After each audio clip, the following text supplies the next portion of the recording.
যাই, তাড়াতাড়ি জল ভরে নিয়ে বাড়ির দিকে চলে যাই। ওদিকে আবার আমার মা অসুস্থ হয়ে বিছানায় পড়ে আছে। তাকে আবার রান্না করে খাইয়ে ঠিকমতো ওষুধ খাওয়াতে হবে, না হলে মায়ের শরীরটা ঠিক হবে না। যাই, তাড়াতাড়ি জল ভরে নিই। বাঁচাও, আমাকে বাঁচাও, আমি জলের মধ্যে ডুবে যাচ্ছি, আমাকে কেউ বাঁচাও। আরে আরে কি হলো? কে বাঁচাও বাঁচাও করে যাচ্ছে? চাই তো নদীর কাছে গিয়ে দেখি কার কি হলো। বাঁচাও, আমি জলে ডুবে যাচ্ছি, আমাকে কেউ বাঁচাও। আরে মালতী যে, এই দাঁড়াও দাঁড়াও, আমি এক্ষুনি তোমাকে বাঁচাচ্ছি। ধন্যবাদ তোমাকে, তুমি আমাকে প্রাণে বাঁচিয়েছো, তার জন্য অসংখ্য অসংখ্য ধন্যবাদ। ধন্যবাদ দেওয়ার কি আছে, এটা তো আমার কর্তব্য। আমার সামনে একটা মেয়ে জলেতে তলিয়ে যাচ্ছে আর তাকে আমি বাঁচাবো না? গ্রামে মোড়ল মশাই সহকারী হয়ে তা তুমি কিভাবে জলে পড়ে গেলে গো? আসলে আমার মা তো খুব অসুস্থ ছিল, তাই আমার মা নদী থেকে জল আনতে পারেনি।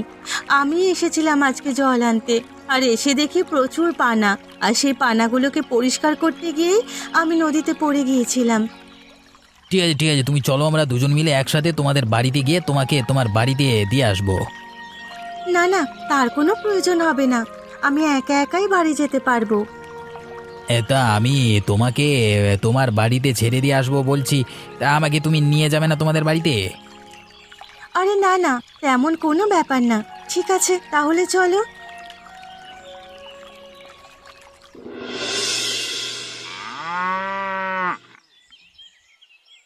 মা, ও মা, আমি বাড়ি চলে এসেছি।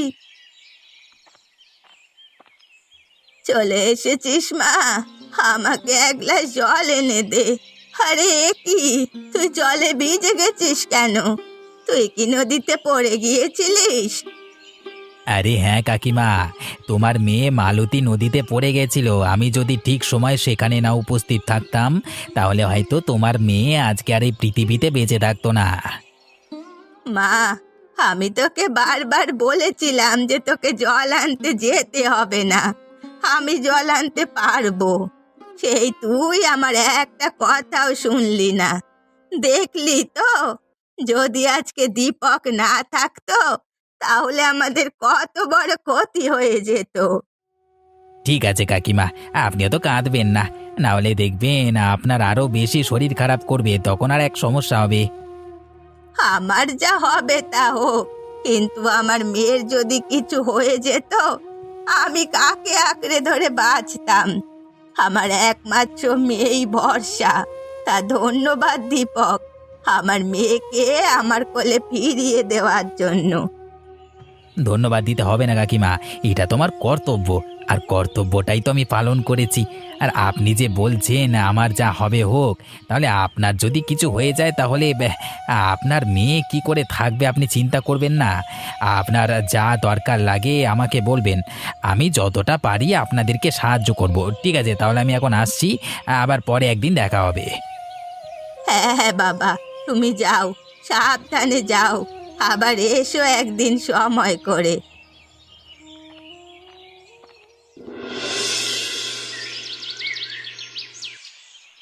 মা, তোর কি হয়েছে বলতো? তুই আজকে সকাল থেকে এত রেগে আছিস কেন? কেন রেগে থাকবো না বলো? কেন রে মা, কি এমন হয়েছে যে তুই এতটা রেগে আছিস? কি হয়েছে আমাকে খুলে বল না। জানো বাবা, আজ আমি যখন ঘরের বাইরের উঠোনটা ঝাড় দিচ্ছিলাম, তখন দেখলাম আমার বন্ধু মালতী আর দীপক, তারা একসাথে হাত ধরে হেঁটে হেঁটে মালতীর বাড়িতে যাচ্ছে। তুমি তো জানো বাবা, আমি দীপককে কতটা ভালোবাসি, তাহলে ও কেন মালতীর হাত ধরে ওদের বাড়ির দিকে যাবে? আরে মা, সেটা তো আমি জানি যে তুই দীপককে খুব ভালোবাসিস, কিন্তু সেটা কি কখনো দীপককে বলেছিস যে তুই ওকে পছন্দ করিস? না বাবা, সেটা তো আমি কখনো দীপককে বলিনি।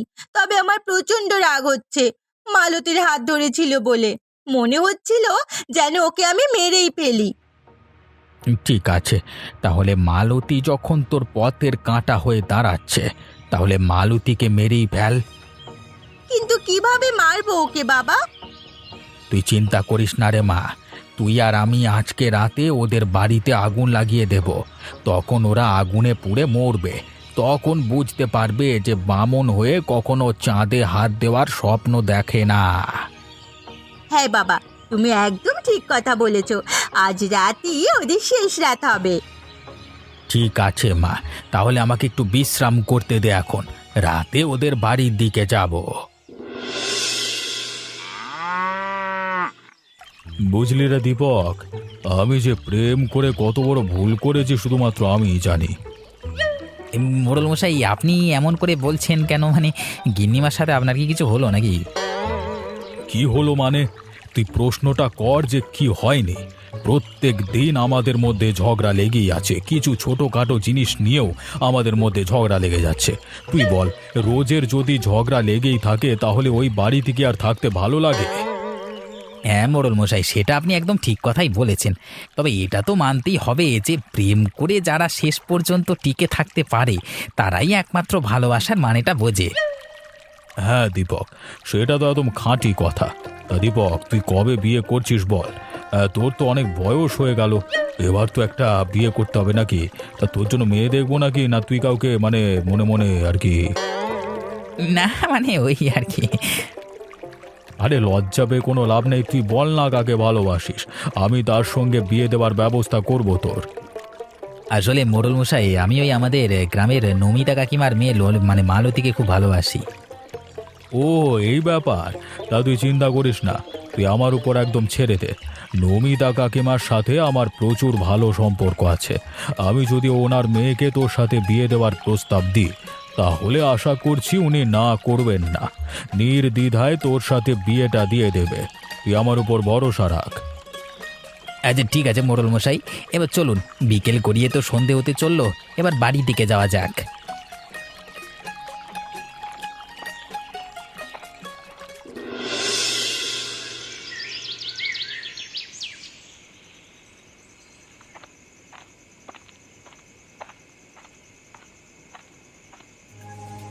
মা, আমরা চলে এসেছি, এবার এদের বাড়িটা আগুন লাগিয়ে দি। এ আর মা আর এ মুড়ে মানে পুড়ে মরুক। হ্যাঁ বাবা, তাড়াতাড়ি আগুনটা লাগিয়ে দাও, ওরা জ্বলে পুড়ে মরুক, তাহলেই আমার শান্তি হবে। না না, আমি আগুন লাগাবো না। মালতী যখন তোর পথের কাঁটা, তাহলে তুই নিজের হাতে আগুন লাগা, আর নিজের হাতেই পথের কাঁটাটাকে সরিয়ে ফেল। নে নে মা, মশালটা ধর, মালতীদের বাড়িতে আগুনটা লাগিয়ে দে, ওরা বুঝুক ঠেলা, এই যে কখনো বামুন হয়ে চাঁদে হাত দেওয়া যায় না। হ্যাঁ বাবা, দাও, আমাকে মশালটা দাও, আগুনটা আমি ধরিয়ে দিচ্ছি। আমার আর তর সইছে না, যত তাড়াতাড়ি পারো আমাকে মশালটা দাও, আমি আগুন লাগিয়ে দিয়ে ওরা মরুক এই আগুনের মধ্যে।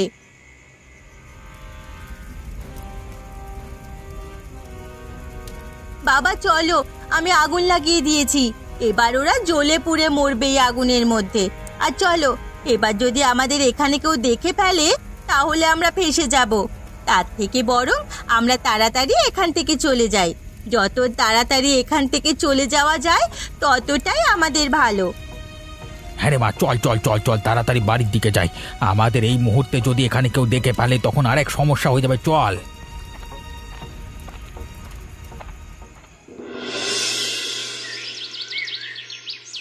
মারে, আমাদের অনেক বড় ক্ষতি হয়ে গেল রে মা। হে উপরওয়ালা, আমরা কার কি ক্ষতি করেছি যে আমাদের এই রকম অবস্থা দেখতে হবে? আমরা তো কখনো কারো ক্ষতি করিনি, তাহলে আমাদের এইরকম অবস্থা কেন হলো? মা, তুমি এইরকম ভাবে কেঁদো না, তোমার একই শরীরটা খারাপ, তার উপর তুমি যদি এইরকম ভাবে কাঁদো তাহলে তো তোমার শরীর আরো খারাপ হতে থাকবে। তোর বাবা মারা যাওয়ার পর আমাদের মাথার ওপর থাকা এই ছাদটাই ছিল তোর বাবার শেষ স্মৃতি, আর সেটাও আমি ঠিক মতো বাঁচিয়ে রাখতে পারলাম না। কি আর করবে বলো মা, সবই তো উপরওয়ালার ইচ্ছে। উপরওয়ালা যা করবেন তাই তো আমাদের মেনে নিয়ে চলতে হবে। তুমি আর কেঁদো না, যা হবার তা হয়ে গেছে। এখন আমাদের বসে বসে কেঁদে কোনো লাভ নেই, এর থেকে বরং আমাদের কিছু একটা ব্যবস্থা করতে হবে থাকার জন্য। কিন্তু কি ব্যবস্থা করবি রে মা? আমাদের কাছে তো সেরকম কোনো টাকা পয়সা নেই যে গ্রাম ছেড়ে আমরা কোনো কুটুম বাড়িতে গিয়ে থাকবো, তারও তো কোনো বালাই নেই। এখন আমরা কি করব কিছুই বুঝতে পারছি না। তবে মা, আমার দৃঢ় বিশ্বাস এটা নিশ্চয়ই আমাদের বাড়িতে কেউ ইচ্ছাকৃত করে আগুনটা লাগিয়েছে। না হলে শুধুমাত্র আমাদের বাড়িতেই কেন আগুনটা লাগবে? আমাদের পাশে তো অনেকগুলো বাড়ি আছে, তাহলে তাদের কেন বাড়িতে আগুন লাগেনি বলো? আরে মা, তুই ঠিক বলেছিস, এটা কেউ ইচ্ছাকৃত করে আগুন লাগিয়েছে। ঠিক আছে মা, এখন চলো আমরা মোড়ল মশাইয়ের কাছে গিয়ে মোড়ল মশাইকে নালিশ করি, আর ওনার কাছ থেকে কিছু সাহায্য চাইবো আমরা। আরে মা, এদের তো আর লাভ নেই, কিছু তো একটা করতেই হবে। চল মোড়ল মশাইয়ের কাছে যাই।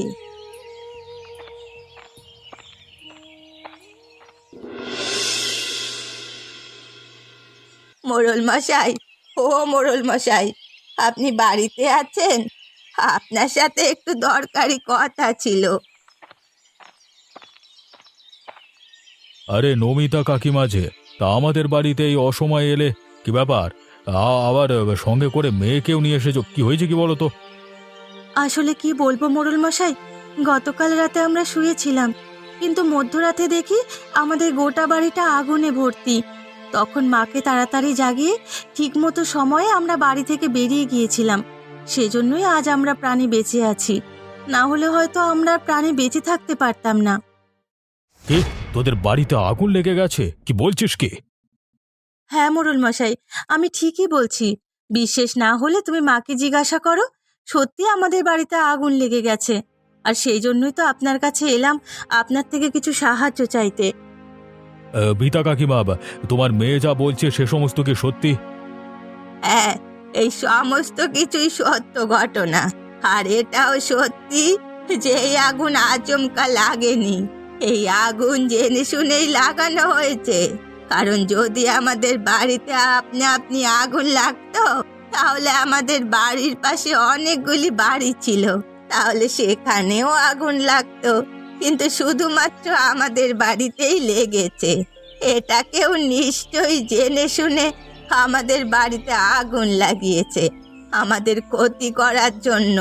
সেজন্যই এলাম, নালিশ করার জন্য আর কিছু সাহায্য চাইতে এলাম। আমাদের সাহায্য করলে খুব উপকার হতো। সেসব নিয়ে চিন্তা করো না কাকিমা, তুমি আর তোমার মেয়ে আমাদের বাড়ির পাশে একটা ঘর আছে, সেখানে গিয়ে আপাতত থাকো, তারপরে আমি কিছু একটা ব্যবস্থা করছি।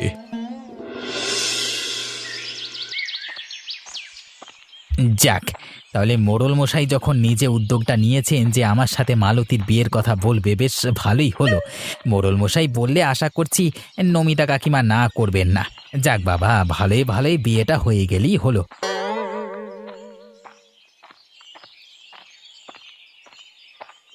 কি হলো, দীপনদের বাড়ির ভেতরটা কি ফিসফিস করে কথা বলছি, একটু শুনতে হবে তো। বাবা, আশা করছি ওই মালতী ওই আগুনে পুড়ে মারা যাবে, কারণ যা করে আগুনটা ধরিয়ে এসেছি সেখান দিয়ে তো আর বেরোবার কোনো পথই ছিল না। পুড়ে ওরা মরে গেলেই ভালো, আমাদের পথের কাঁটাটা সরে যাবে। হ্যাঁ রে মা, আমিও আশা করছি যে ওরা আগুনে পুড়ে মারা গেছে, কারণ ওই সময়ের মধ্যে ওরা আগুন থেকে বেরিয়ে আসতে পারবে না। মরে গেলেই ভালো, তুই অন্তত দীপককে নিজের মনের কথাটা বলতে তো পারবি। হ্যাঁ বাবা, আমি আজই আমার মনের কথা দীপককে বলবো, আশা করছি ও না করবে না। এরা কি দুজন মিলে মালতীদের বাড়িতে আগুন লাগিয়ে দিয়েছে, আর সেই আগুনে পুড়ে ওরা মারা গেছে? মানে এ কি, এদেরকে আমি ছাড়বো না। আমি মোড়ল মশাইয়ের কাছে যাবো এদের নামে নালিশ করবার জন্য, আর এদেরকে গ্রাম ছাড়া করবার কথা বলবো। যাই যাই, আমি এক্ষুনি বাড়ি থেকে যাই।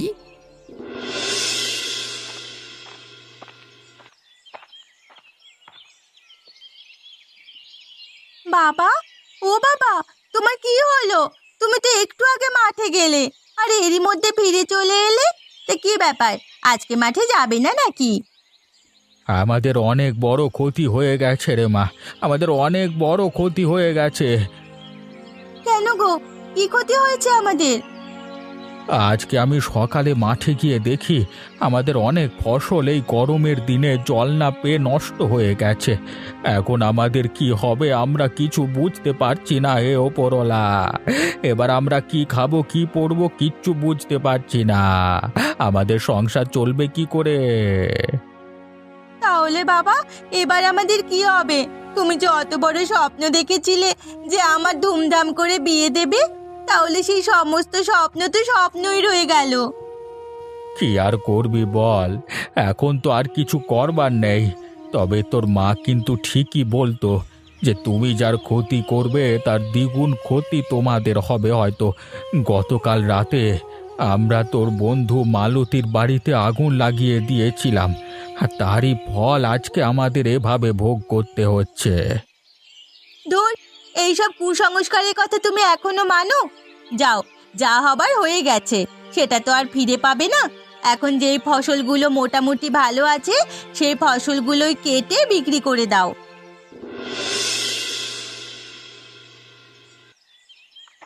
মোড়ল মশাই, মোড়ল মশাই, আপনি বাড়িতে আছেন? আপনার সঙ্গে একটু দরকারি কথা ছিল। আরে হ্যাঁ রে দিব্যেন্দু, আমি বাড়িতেই আছি। আয় এসে বস, আমার সাথে তোর অনেক কিছু কথা বলবার আছে। মোড়ল মশাই, বলুন কি কথা। জানিস দীপক, গতকাল আমাদের বাড়িতে মালতী তার মাকে নিয়ে এসেছিল আমার কাছে সাহায্য চাওয়ার জন্য। তাদের বাড়িতে নাকি কারা আগুন লাগিয়ে পুড়িয়ে দিয়েছে এবং তাদেরকেও মারবার চেষ্টা করেছিল। তাই তোকে এই কথাটা বলছি যে তুই যত তাড়াতাড়ি সম্ভব তাদেরকে খুঁজে বের কর, তাদেরকে একটা উচিত শিক্ষা দিতে হবে। মোড়ল মশাই, আপনার সাথে যে আমি দরকারি কথাটা বলবো বলছিলাম, সেটা এই কথাটাই। আমি জানি কে মালতীদের বাড়িতে আগুন লাগিয়েছে, আর সেটা বলবার জন্যই আপনার কাছে ছুটে এসেছিলাম। সে কি বলছিস রে দীপক, তুই জানিস কে আগুন লাগিয়েছে? হ্যাঁ মোড়ল মশাই, আমি সবই জানি যে কে আগুন লাগিয়েছে। আগুনটা লাগিয়েছে মালতীর বন্ধু দীপিকা। সেদিন আমি মালতীকে নদী থেকে উদ্ধার করেছিলাম, সে জলে তলিয়ে যাচ্ছিল বলে, আর সেটা দীপিকা দেখে। দীপিকা আমার সাথে মালতীকে দেখে সহ্য করতে না পেরে তার বাবার সে মিলে পরিকল্পনা করে পদক্ষেপটা নিয়েছে। তবে আমি এটা বুঝতে পারলাম না যে তোর সাথে মালতীকে দেখে ওরা তো রাগ হলো কেন? আসলে দীপিকা আমাকে মনে মনে ভালোবাসে, কিন্তু কোনো দিনও আমাকে বলতে পারিনি। আর এই সমস্ত ঘটনা আমি তাদের বাড়ির বাইরে থেকে সমস্ত কিছু শুনে ফেলেছি, আর এগুলো শুনেই আমি আপনার কাছে বলতে এসেছি। তা আপনার কাছে আমার একটাই অনুরোধ, ওরা নমিতা কাকিমা এবং মালতীর সঙ্গে যা যা খারাপ কাজ করেছে তার একটা শাস্তি পাওয়া উচিত। হ্যাঁ হ্যাঁ, নিশ্চয়ই, এর তো শাস্তি পেতেই হবে। এরকম যে কাজটা করেছে এটা তো তার একদম নির্লজ্জের মতো কাজ। দীপক, তুই ওদেরকে ডেকে নিয়ে আয়, আমি ওদেরকে শাস্তি দেব।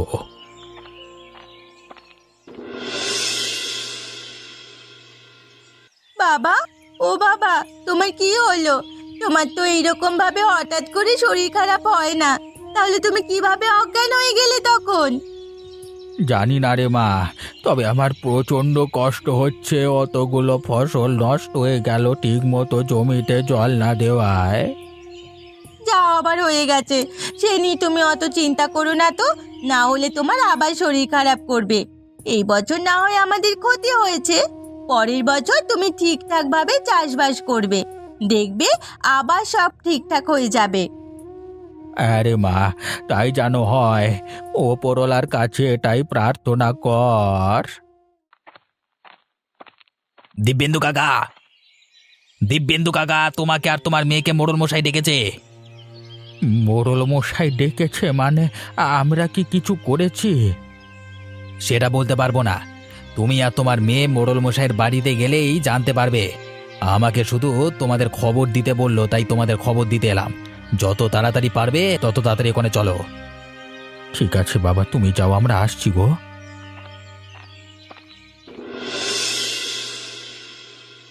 এই যে মোড়ল মশাই, আপনার কথা মতো এদেরকে আমি নিয়ে এসেছি। তা মোড়ল মশাই, আমরা কি করেছি যে আমাদেরকে এভাবে ডাকা হলো? আবার আমাকে জিজ্ঞেস করছিস যে কি করেছি? আমি সব খবর জানি যে তুই আর তোর মেয়ে মিলে মালতীদের বাড়িতে গিয়ে মধ্যরাতে আগুন লাগিয়ে দিয়ে এসেছিস। সেই খবর আমি সব জানি। আরে মোড়ল মশাই, এই সমস্ত খবর কি করে জানলো? এটা তো আমি আর আমার মেয়ে ছাড়া কেউ জানে না। তাহলে কি সেদিন রাতে কেউ আমাদের দেখে ফেলেছে আর সে সমস্ত কথা মোড়ল মশাইকে বলে দিয়েছে নাকি? কি ভাবছিস যে আমরা এই খবর কোত্থেকে পেলাম? যখন তোরা দুজনে মিলে বাড়িতে আলোচনা করছিলিস তখন দীপক সমস্ত কথা তোদের ওই জানালা দিয়ে শুনে ফেলেছে। সে সমস্ত খবর এসে আমাকে বলেছে। ছি, তোদের লজ্জা করে না? তোর মেয়ে দীপককে ভালোবাসতো, তা তোর মেয়ে দীপককে এসে একবারও তো কখনো বলেনি যে দীপককে সে পছন্দ করে, হ্যাঁ? তা মালতীকে দেখে তোর মেয়ের অত রাগ কেন? আর দীপক সেদিন মালতীকে নিয়ে যাচ্ছিল ওদের বাড়িতে, জানিস? জানিস সেদিনকে মালতী জলে ডুবে যাচ্ছিল, আর দীপক সেখানে যদি না থাকতো তাহলে মালতী হয়তো এই পৃথিবী তার বেঁচে থাকতো না। ও মোড়ল মশাই, আমাদের ভুল হয়ে গেছে গো। আমরা এরকম কাজ কখনো করব না। আমাদের অনেক বড় ভুল হয়ে গেছে, দয়া করে ক্ষমা করে দিন। কি ক্ষমা? তোরা যা কাজ করেছিস তার কখনো ক্ষমা হয় না। তোরা এই মুহূর্তে গ্রাম ছেড়ে চলে যা। আর তোরা যে দুজন মিলে ওদের বাড়িটা আগুন ধরিয়েছিলিস, এখন তোদের বাড়িতে মালতী আর নমিতা থাকবে। যা যা, দূর হয়ে যা গ্রাম থেকে। এই গ্রামে আর কখনো ফিরে আসবি না।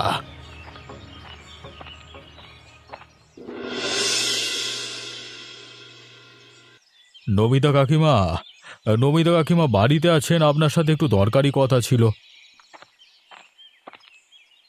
আরে হ্যাঁ হ্যাঁ, আসো আসো। তা কি বলবে বলো? আসলে আপনার বাড়িতে যে আগুন লাগিয়ে দিয়েছিল তাদের আমরা খোঁজ পেয়েছি। আর যে আপনার বাড়িতে আগুন লাগিয়ে দিয়েছিল সে আর কেউ নয়, আপনার মেয়ের বন্ধু দীপিকা। কি, দীপিকা আমাদের বাড়িতে আগুন লাগিয়ে দিয়েছিল? আমি ওকে আমার অনেক কাছের বন্ধু মনে করতাম, কিন্তু ও যে এরকম করবে আমি কখনো ভাবতে পারিনি। সেসব কথা বাদ দে কাকিমা, এখন যে কথাটা বলতে এসেছি সেটা হলো, আমার সহকারী দীপক আপনার মেয়েকে খুব ভালোবাসে। যদি বা আপনি মেনে নেন তাহলে এদের দুজনের বিয়ে দেওয়ার ব্যবস্থা আমি করে দেব। আরে এ তো অনেক বড় সুখবর। হ্যাঁ হ্যাঁ, নিশ্চয়ই, এতে আমার আর কোনো আপত্তি নেই। মেয়ে যদি রাজি, তাহলে আমি কেন বাধা দেব? তা মালতী, তোর কোনো আপত্তি নেই তো? না, আমার কোনো আপত্তি নেই। যাক, তাহলে মেয়েরও যখন আপত্তি নেই তাহলে এদের দুজনের বিয়ে দেওয়ার ব্যবস্থা আমার।